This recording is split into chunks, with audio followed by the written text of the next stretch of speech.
Good morning everyone, welcome to my another mini blog. ফার্স্টে খেয়ে নিলাম আমি টোস্টার বিস্কিট দিয়ে চা, যেটা তো আমার বেশ ভালো লাগে।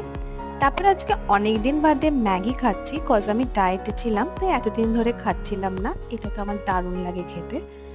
তারপরে একটু পড়াশোনা করে নিলাম। পড়ার ফাঁকে মা নিয়ে এলো এই তরমুজটা, দেখলাম ওদিকে মা রান্না করছে পাবদা মাছ।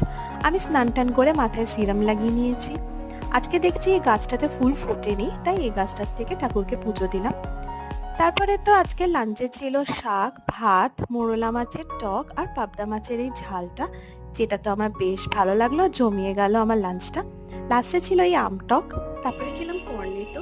আজকে অনেকদিন বাদে নেলসটা চেঞ্জ করছি, কমেন্ট করে জানিও কেমন লাগছে। মা আর আমি সেজেগুজে একটু বেরিয়ে গেলাম বাইরে, গেছিলাম আমাদের পাড়ার সামনে এই মেলাটাতে, যেটা তো আমার অলওয়েজই খুব ভালো লাগে যেতে। আর এই রাইডসগুলো দেখে তো আমার ছোটবেলার কথা মনে পড়ে গেল। তো বাড়ি এসে ডিনার সেরে তারপর